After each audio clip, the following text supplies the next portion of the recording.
Hi, I'm James Butler, and this is Terms of Engagement, and I'm going to talk to you this week about a word which has been in massive circulation in the past year or two: populism. The term has been used to group together phenomena as disparate as left-wing insurgencies in Greece and Spain, right-wing nationalists across the EU, Jeremy Corbyn, Bernie Sanders, and Donald Trump. So the question is, does it really mean anything? At its simplest, populism suggests the politics reliant on the people. And certainly all of those examples enlist the people in distinctive ways, generally against a political establishment which they paint as having receded from them. But that people is drawn in different ways by different movements, sometimes in racially exclusive ways, in others a coalition of the economically excluded. And so one wonders if there's much more than a superficial resemblance here. For a lot of people, populism evokes the image of a furious mob risen with pitchforks and spittle-flecked passion against a rational political centre. Throughout much of the 20th century, a model developed by Cold War liberals in the United States, in which the US's own history of populism is simply understood as proto-fascist, a 19th century populist party, for instance, which decried a nation brought to the verge of moral, political and material ruin by corruption. Sound familiar? These Cold War thinkers, starting with Arthur Schlesinger Jr., talk about politics as if it were a horseshoe, with sensible centrism at the centre, then left and right spinning off to form one totalitarian mass together. Therefore, the argument goes, populism often uses the passions of the people to attack the centre, but ends up in totalitarianism.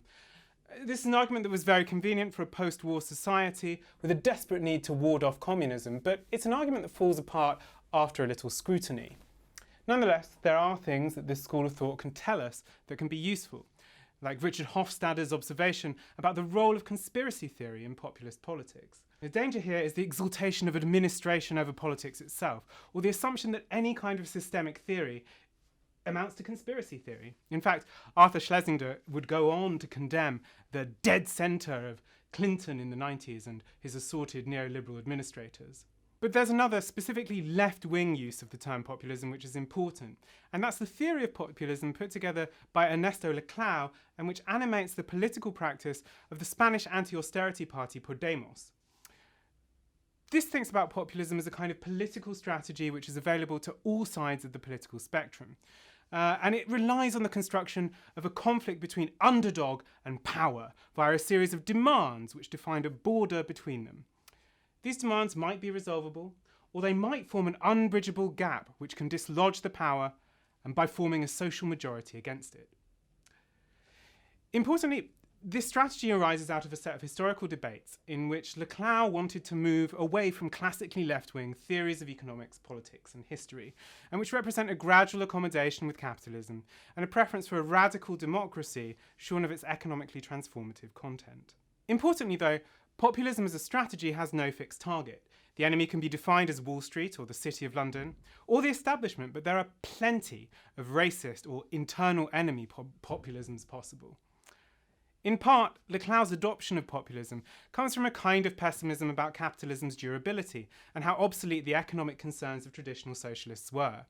And to be sure, there are some reenactment societies out there, but the realities of capitalist economy, the strong class division of our society, and the role of finance in our economies have come crashing back after 2008.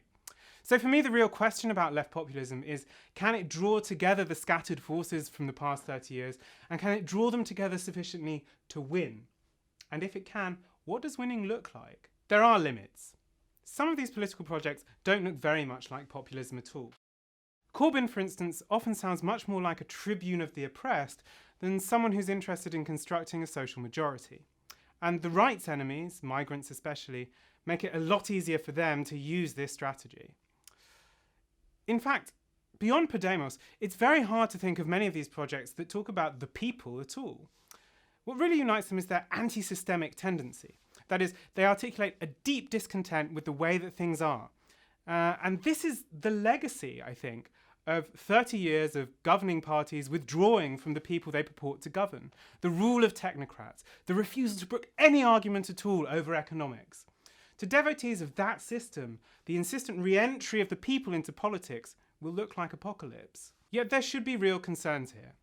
not only about how effectively the right can find enemies or the temptation on some parts of the left to mimic the right's strategies by scapegoating foreigners.